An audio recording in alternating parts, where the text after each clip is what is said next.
स्वागत है। आज हम जॉर्ज के सिमोन की किताब इन शीप्स क्लोथिंग के आधार पर चालाकी और धोखे से भरे व्यवहार की दुनिया में गहराई से बात करने वाले हैं। हाँ, हमारा मिशन है उन छुपे हुए तरीकों को समझना जिनसे कुछ लोग दूसरों को कंट्रोल करते हैं और ये जानना कि हम खुद को इनसे कैसे बचा सकते हैं। बिल्कुल। ये उन सूक्ष्म मतलब अक्सर छिपे हुए व्यवहारों के बारे में है जिन्हें कोवर्ट एग्रेशन कहा जाता है। Covert aggression. हाँ, ये सीधे टकराव से बचते हुए दूसरों पर हावी होने का एक तरीका है और इसको पहचानना ही खुद को बचाने का पहला और शायद सबसे जरूरी कदम है। तो चलिए इसे खोलते हैं।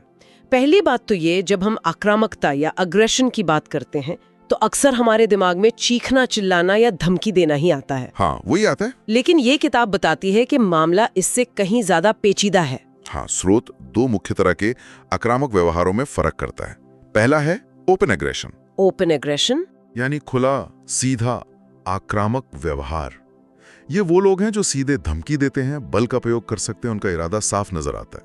अच्छा। जैसे कोई धमकाने वाला बॉस या गली का गुंडा। इन्हें पहचानना मुश्किल नहीं होता है ना? हाँ, वो तो साफ दिखता है।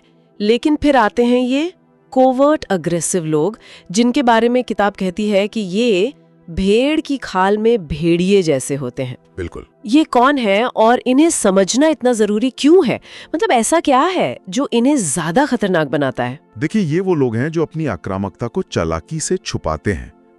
उनका असली इरादा जो अक्सर कंट्रोल और पावर हासिल करना होता है। अच्छा। वो दोस्ती, मदद या मासूमियत के नकाब के पीछे छिपा रहता है। वे सीधे टकराव से बचते हैं और इसके बजाय गिल्ट ट्रिपिंग, हाँ, गिल्ट ट्रिपिंग मतलब दोष महसूस कराना, विक्टिम बनने का नाटक करना, झूठ बोलना या दूसरों को शर्मिंदा करने जैसी तरकीबें इस्तेमाल करते हैं। ओह। यही छिपाव उन्हें ज्यादा खतरनाक बनाता है क्योंकि आप समझ ही नहीं पाते कि आप पर हमला हो रहा है। किताब में वो बेटी नाम की महिला का उदाहरण था ना? हाँ हाँ, बिल्कुल। उसे ऑफिस में अपने सहकर्मी जैक से खतरा महसूस हुआ, लेकिन उसने जैक से सीधे बात करने के बजाय पीछे से अफवाहें फैलाना शुरू कर दी। उसने ऐसी परिस्थितियां बनाई कि जैक को नौकरी छोड़नी पड़ी और इस पूरी प्रक्रिया में बेटी ने खुद को बहुत मददगार और जैक के लिए चिंतित दिखाया। सही। किसी को शक तक नहीं हुआ कि ये सब उसी का किया धरा है। ये कोवर्ट अग्रेशन का एकदम सटीक उदाहरण है। बेटी का मकसद गुस्सा या डर नहीं था, बल्कि पावर और कंट्रोल बनाए रखना था। उसने बिना सीधे टकराव के चालाकी से अपना लक्ष्य हासिल कर लिया। इसीलिए इन छुपे हुए हमलावरों को पहचानना इतना महत्वपूर्ण है। तो फिर इन कोवर्ट अग्रेसिव लोगों का असली मकसद क्या होता है? क्या ये सिर्फ दूसरों को परेशान करना चाहते? नहीं, स्रोत बहुत स्पष्ट रूप से कहता है कि इनका मुख्य मकसद होता है हर हाल में जीतना। हाँ, और दूसरों पर पावर यानी नियंत्रण हासिल करना। इनके लिए रिश्ते या दूसरों की भावनाएं मायने नहीं रखती, जीतना मायने रखता है। जीतना ही सब कुछ है। ये सुनने में थोड़ा अजीब लगता है। क्या इसका कोई उदाहरण है? हाँ, जैसे वो जो और मैरी ब्लैक की कहानी है। उनकी बेटी लीजा को लेकर उनकी चिंता असल में जो की जीतने की जरूरत बन गई थी। अच्छा, कैसे? लीजा को रात में डरावने सपने आते थे। वो चिड़चिड़ी रहती थी। जो ने मान लिया कि कुछ गंभीर गड़बड़ है और महंगी टेस्टिंग पर अड़ गया। जबकि टीचर्स और काउंसलर का मानना था कि लीजा शायद खुद पर ज्यादा दबाव डाल रही है या पिता से नाराज है। लेकिन जो ने ये मानने से इनकार कर दिया क्योंकि उसके लिए लीजा का एक्सेप्शनल होना जरूरी था, एवरेज नहीं। मतलब अपनी बात ऊपर रखनी थी। उसकी जिद ने परिवार में तनाव भर दिया, लेकिन जो के लिए अपनी बात सही साबित करना यानी जीतना ज्यादा महत्वपूर्ण था, भले ही इसका तरीका मैनिपुलेटिव हो। ये दिखाता है कि कैसे जीतने की धुन में लोग सच्चाई को भी तोड़ मड़ोड़ सकते हैं और जीतने के साथ साथ पावर की भूख। वो डॉनर एल वाली कहानी याद है? हाँ, बिल्कुल। हाँ, एल कंपनी में नया था, बहुत चार्मिंग, आते ही सबका पसंदीदा बन गया। हाँ, बिल्कुल। एल लोगों को अपनी बातों में लेना जानता था, उन्हें खास महसूस कराता था, लेकिन उसका असली मकसद अपना एजेंडा चलाना था, अपनी पावर बढ़ाना था। डॉन को कुछ गड़बड़ लग रही थी, है ना? हाँ, लग रही थी, लेकिन एल के आकर्षक व्यक्तित्व और शुरुआती सफलताओं के कारण वो कुछ कह नहीं पाया। जब डॉन ने अपनी नौकरी की सुरक्षा के बारे में पूछा तो एल ने उसे पूरा भरोसा दिलाया। लेकिन फिर भी एल ने चुपके से डॉन की कुछ जिम्मेदारियां एक नए कर्मचारी जेफ को दे दी। एग्जैक्टली। डॉन को ठगा हुआ महसूस हुआ, पर एल ने सब इतनी सफाई से किया कि डॉन कुछ साबित नहीं कर सका। बाप रे। ये दिखाता है कि कैसे चार्म और धोखे का इस्तेमाल करके ये लोग पावर हासिल करते हैं। तो सवाल ये उठता है कि ये लोग कौन सी खास तरकीबें इस्तेमाल करते हैं जिन्हें हमें पहचानना सीखना चाहिए। वो टैक्टिक्स क्या हैं? हाँ, ये जानना बहुत जरूरी है। स्रोत कई आम टैक्टिक्स बताता है और इनमें से कुछ शायद हमें अपने आसपास रोज ही देखने को मिले। जैसे? एक तो है डिनाइल, मतलब इनकार। ये सबसे कॉमन है। अपनी गलती या गलत काम को मानने से साफ इनकार कर देना, भले ही सबूत सामने हो। अच्छा। फिर है रैशनलाइजेशन, तर्क संगत बहाने बनाना। अपने गलत व्यवहार को सही ठहराने के लिए झूठे या तोड़ मरोड़ कर कारण बताना। मैंने ऐसा इसलिए किया क्योंकि वाला बहाना। हाँ, ये तो बहुत होता है। फिर डाइवर्जन, बात पलटना। जब उनसे जवाबदेही मांगी जाए तो मुद्दे को भटका देना, किसी और विषय पे बात करने लगना या उल्टा आप पर ही कोई आरोप लगा देना। ओ, ये भी कॉमन है। बिल्कुल, झूठ बोलना तो है ही। इसमें सीधे झूठ से लेकर आधी सच्चाई बताना या जरूरी जानकारी छुपाना सब शामिल है। मकसद सिर्फ गुमराह करना होता है। फिर आता है गिल्ट ट्रिपिंग, दोष महसूस कराना। ये बहुत शक्तिशाली हथियार है। हाँ, ये तो बहुत सुना है। दूसरों को उनकी जिम्मेदारियों, भावनाओं या रिश्तों का वास्ता देकर दोषी महसूस कराना, ताकि वो काम कर दें जो मैनिपुलेटर चाहता है। अगर तुम सच में परवाह करते तो। अरे हाँ। शेमिंग भी है, शर्मिंदा करना, आलोचना करके, मजाक उड़ाकर या कमियां निकालकर दूसरों को नीचा दिखाना ताकि वे असुरक्षित महसूस करें और विरोध न कर पाएं। ये तो बहुत बुरा है। हाँ, और विक्टिम बनना, पीड़ित का नाटक करना, खुद को बेचारा या हालात का मारा दिखाकर सहानुभूति हासिल करना और अपनी जिम्मेदारियों से बचना। मेरे साथ हमेशा ऐसा ही होता है। तौर पर डराना, जैसे आवाज धीमी कर लेना या कुछ खास शब्दों का इस्तेमाल करना जिससे सामने वाला खतरा महसूस करे। बाप रे। और आखिर में मासूम बनने का नाटक, फेनिंग इनोसेंस। ऐसा दिखाना जैसे उन्हें कुछ पता ही नहीं या वे समझ ही नहीं पा रहे हैं कि क्या गलत हो रहा है। मैंने तो बस, या मुझे क्या पता था। ये लिस्ट तो काफी लंबी है और सच कहूं तो डराने वाली भी, क्योंकि ये चीजें कितनी आम है। हाँ बिल्कुल। गिल्ट ट्रिपिंग, बात पलटना, विक्टिम बनना, ये सब तो रोजमर्रा की बातचीत में भी नजर आ जाता है। इन्हें पहचानना वाकई पहला बड़ा कदम है। सही बात है। लेकिन यहाँ एक सवाल मेरे मन में आ रहा है, क्यों कुछ लोग इन तरकीबों का शिकार आसानी से बन जाते हैं? क्या उनमें कुछ खास बात होती है? हाँ, किताब इसी पर जोर देती है। मैनिपुलेटर्स अक्सर उन लोगों को निशाना बनाते हैं जिनमें कुछ खास तरह की कमजोरियां या प्रवृत्तियां होती हैं। अच्छा, क्या है वो? स्रोत कुछ मुख्य कमजोरियों की पहचान करता है।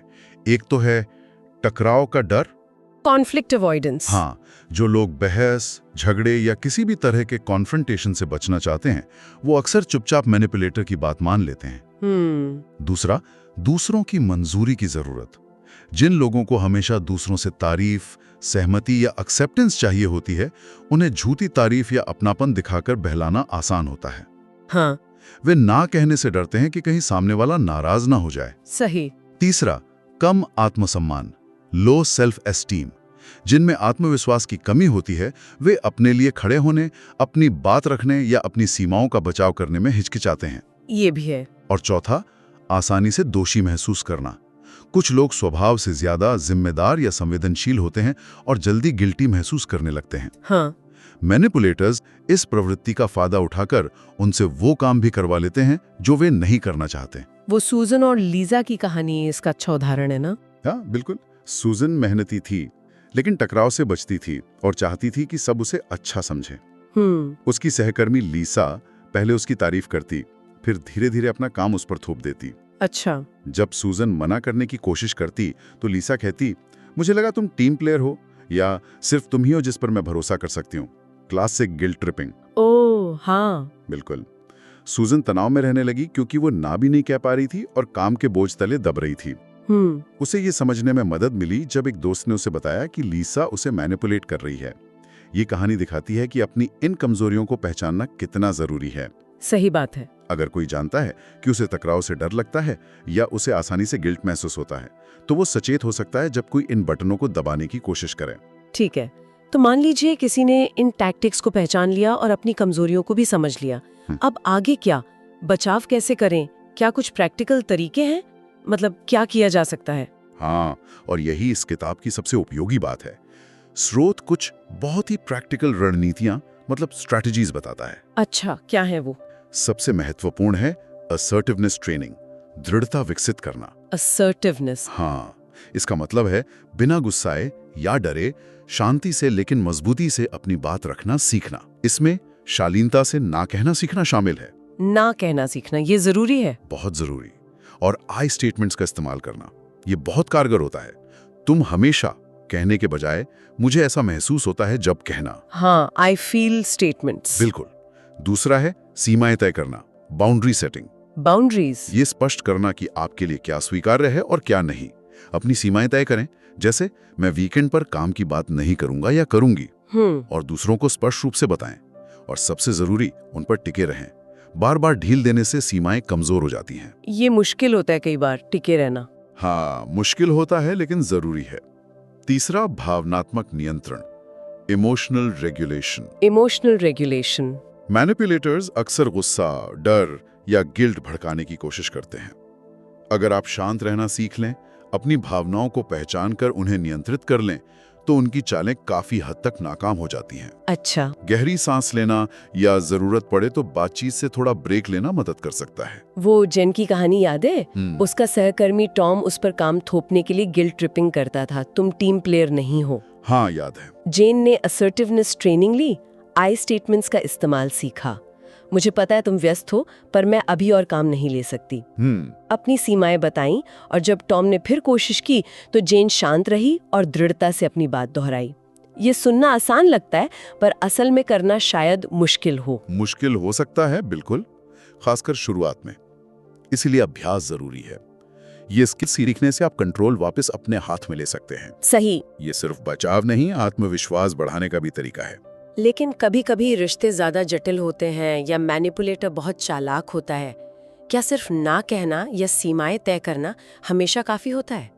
क्या बातचीत का तरीका बदलने या कुछ और एडवांस्ड रणनीतियां भी है? हाँ, बिल्कुल। स्रोत मानता है कि कभी कभी आपको अपनी रणनीति बदलनी पड़ती है, खासकर जब आप सीधे टकराव से बचना चाहते हो या रिश्ता बनाए रखना जरूरी हो। तो ऐसे में क्या करें? लक्ष्य होता है रिश्ते की डायनामिक्स को बदलना। इसके लिए कुछ चीजें हैं, जैसे स्पष्ट शर्तें स्थापित करना। बातचीत या रिश्ते में आपकी उम्मीदें और सीमाएं क्या हैं, ये साफ बताएं। ओके। दूसरा, अपने सिद्धांतों पर टिके रहना, अपनी कही बात और तय सीमाओं पर कायम रहें।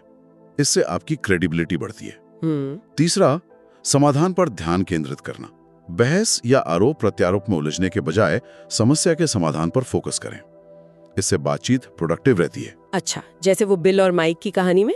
हाँ, जब माइक ने चापलूसी करके काम थोपने की कोशिश की तो बिल बहस में नहीं उलझा, बल्कि टीम में काम के बेहतर बंटवारे का समाधान सुझाया। स्मार्ट। और कुछ एडवांस्ड कम्युनिकेशन टैक्टिक्स का भी जिक्र था, जैसे मिररिंग, पैराफ्रेजिंग। ये क्या है और कैसे काम करते हैं? हाँ, ये थोड़ी सूक्ष्म तकनीकें हैं, पर बहुत कारगर हो सकती हैं। मिररिंग में आप अनजाने में सामने वाले के हाव भाव, बैठने के तरीके या भाषा की हल्की नकल करते हैं। अच्छा, उससे क्या होता है? इससे एक अनकहा तालमेल बनता है और सामने वाला ज्यादा सहज महसूस कर सकता है, जिससे कभी-कभी उनका डिफेंसिव रवैया कम हो जाता है। इंटरेस्टिंग। और पैराफ्रेजिंग? पैराफ्रेजिंग मतलब सामने वाले की बात को अपने शब्दों में दोहराना। जैसे, तो अगर मैं सही समझ रही हूं, आप कह रहे हैं कि। हाँ। इससे आप पक्का करते हैं कि आप सही समझे हैं और सामने वाले को भी अपनी बात पर दोबारा सोचने का मौका मिलता है। कई बार इससे उनकी बात की असंगति या छुपा हुआ इरादा सामने आ जाता है। अच्छा। और एक है स्ट्रेटेजिक क्वेश्चनिंग, रणनीतिक सवाल पूछना। वो कैसे? सीधे आरोप लगाने के बजाय ऐसे सवाल पूछना जो सामने वाले को सोचने पे मजबूर करें या उनके इरादों को उजागर करें। जैसे वो कैरन ने अपने मैनेजर डैन से पूछा था, इस नए प्रोजेक्ट से टीम के मौजूदा लक्ष्यों को हासिल करने में कैसे मदद मिलेगी? हाँ। या जब आप कहते हैं कि मुझे ज्यादा फ्लेक्सिबल होना चाहिए, तो आपके हिसाब से इसका क्या मतलब है? ये सवाल बिना टकराव के स्थिति को स्पष्ट करते हैं। अच्छा, तो ये तरीके सीधे भिड़ने के बजाय बातचीत को एक अलग दिशा देने में मदद करते हैं। बिल्कुल। कैरन की कहानी यही दिखाती है कि कैसे उसने इन तरीकों से अपने मैनेजर डैन के व्यंग्य और विक्टिम बनने के नाटक का सामना किया। ये सब सुनने में बहुत शक्तिशाली लगता है, लेकिन इन्हें इस्तेमाल करने के लिए शायद एक मजबूत आधार की जरूरत होती होगी, अंदर से मजबूती चाहिए होगी। बिल्कुल सही। यहीं पर व्यक्तिगत विकास और सेल्फ एम्पावरमेंट यानी आत्म सशक्तिकरण की भूमिका आती है। सेल्फ एम्पावरमेंट, हाँ, ये लॉन्ग टर्म मतलब स्थायी बचाव है। रणनीतियां आपको तात्कालिक स्थितियों से निपटने में मदद करती हैं, लेकिन अंदर से मजबूत बनना आपको मैनिपुलेशन के प्रति कमजोर होने से बचाता है। तो ये व्यक्तिगत विकास कैसे होता है? क्या मतलब है इसका इस संदर्भ में? इसका मतलब है खुद को बेहतर तरीके से समझना और अपनी कमियों पर काम करके खुद को सशक्त बनाना। स्रोत कुछ मुख्य क्षेत्रों पर ध्यान देने की सलाह देता है। पहला है आत्म जागरूकता, सेल्फ अवेयरनेस। खुद को जानना। हाँ, अपने अनुभवों, अपनी भावनाओं और अपनी प्रतिक्रियाओं को समझना। पहचानें कि आप कब और क्यों मैनिपुलेशन का शिकार होते हैं। अपनी कमजोरियों को स्वीकारें और समझें, जैसे वो सारा ने किया था जब उसने अपने पार्टनर जॉन के साथ अपने इंटरैक्शंस को लिखना शुरू किया। अच्छा, लिखने से मदद मिलती है? बहुत। दूसरा, स्वस्थ रिश्ते चुनना। ऐसे लोगों के साथ रहें जो सपोर्टिव हों, आपकी सीमाओं का सम्मान करें और आपको नीचे न दिखाएं। टॉक्सिक या मैनिपुलेटिव लोगों से दूरी बनाना सीखें। ये जरूरी है। तीसरा, सेल्फ केयर। अपनी शारीरिक, भावनात्मक और मानसिक सेहत का ध्यान रखना। पर्याप्त नींद, अच्छा खाना, व्यायाम आपको तनाव झेलने और स्पष्ट सोचने में मदद करते हैं। बिल्कुल। चौथा, व्यक्तिगत लक्ष्य तय करना। छोटे, हासिल किए जा सकने वाले लक्ष्य तय करें, जैसे अगले हफ्ते एक बार ना कहना सीखना या अपनी भावनाओं को व्यक्त करने के लिए आई स्टेटमेंट्स का अभ्यास करना। छोटे छोटे स्टेप्स। हाँ, और पांचवा, निरंतर सीखना। ह्यूमन बिहेवियर, कम्युनिकेशन स्किल्स के बारे में पढ़ते रहना आपको जानकारी और आत्मविश्वास देता है। वो एलेक्स की कहानी याद आती है, जो हमेशा खुद पर शक करता था। हाँ, उसने छोटे कदम उठाए, अफर्मेशंस, गोल सेटिंग, मैनिपुलेटिव लोगों से दूरी, सपोर्टिव दोस्त बनाना। धीरे धीरे उसमें कितना बदलाव आया, वो ज्यादा आत्मविश्वासी और दृढ़ बन गया। हाँ, एलेक्स की कहानी दिखाती है कि ये एक प्रक्रिया है। ये कोई रातों रात होने वाला बदलाव नहीं है, लेकिन व्यक्तिगत विकास आपको सिर्फ मैनिपुलेशन से बचाता ही नहीं, बल्कि आपको एक ज्यादा संतुष्ट और नियंत्रित जीवन जीने में भी मदद करता है। सही बात है, ये खुद को सशक्त बनाने का रास्ता है। बिल्कुल। तो आज की इस गहरी पड़ताल से जो मुख्य बातें हमें याद रखनी चाहिए, वो क्या है, अगर सार निकालना हो तो? मेरे हिसाब से सबसे जरूरी बातें ये हैं। पहला, कोवर्ड अग्रेशन और उसकी चालाकी भरी टैक्टिक्स को पहचानना सीखें। हाँ, गिल्ट ट्रिपिंग, विक्टिम बनने का नाटक, झूठ, शेमिंग, ये अदृश्य हथियार हैं। इन्हें देखना सीखना होगा। बिल्कुल। दूसरा, अपनी उन कमजोरियों को समझें जिनका फायदा उठाया जा सकता है, चाहे वो टकराव का डर हो, दूसरों की मंजूरी की जरूरत हो या आसानी से गिल्ट महसूस करना हो। जानना ही बचाव की शुरुआत है। सही। तीसरा, प्रैक्टिकल स्किल्स डेवलप करें। असर्टिवनेस यानी दृढ़ता से ना कहना और अपनी बात रखना सीखें। अपनी सीमाएं तय करें और उन पर टिके रहें। चौथा है भावनात्मक नियंत्रण। अपनी भावनाओं को समझें और उन्हें मैनेज करना सीखें, ताकि कोई आपको भड़का न सके। और स्पष्ट, सीधी कम्युनिकेशन का अभ्यास करें। हाँ, और आखिर में लेकिन शायद सबसे महत्वपूर्ण, व्यक्तिगत विकास और सेल्फ एम्पावरमेंट पर लगातार काम करें। खुद को जानें, स्वस्थ रिश्ते चुनें और अपना ख्याल रखें। ये आपको अंदर से मजबूत बनाएगा। ये सिर्फ दूसरों के धोखे से बचाव के तरीके नहीं है, बल्कि खुद को बेहतर बनाने, ज्यादा आत्मविश्वासी बनने और स्वस्थ रिश्ते बनाने के भी तरीके हैं। बिल्कुल। और शायद आज की चर्चा के बाद सोचने के लिए एक सवाल ये हो सकता है, हाँ, क्या अब अपने आसपास किसी रिश्ते या हाल की बातचीत में इन पैटर्न्स को पहचानने के बाद उस स्थिति को एक अलग नजरिए से देखने या उसे अलग तरह से संभालने का विचार मन में आता है? इस पर सोचना काफी कुछ सिखा सकता है। तो चलिए दोस्तों, वीडियो यहीं खत्म होता है। अगर आपको ये पसंद आया हो तो वीडियो को लाइक करें, चैनल को सब्सक्राइब करें और अगर आप और डिटेल्ड वीडियो चाहते हैं तो कमेंट करके जरूर बताएं।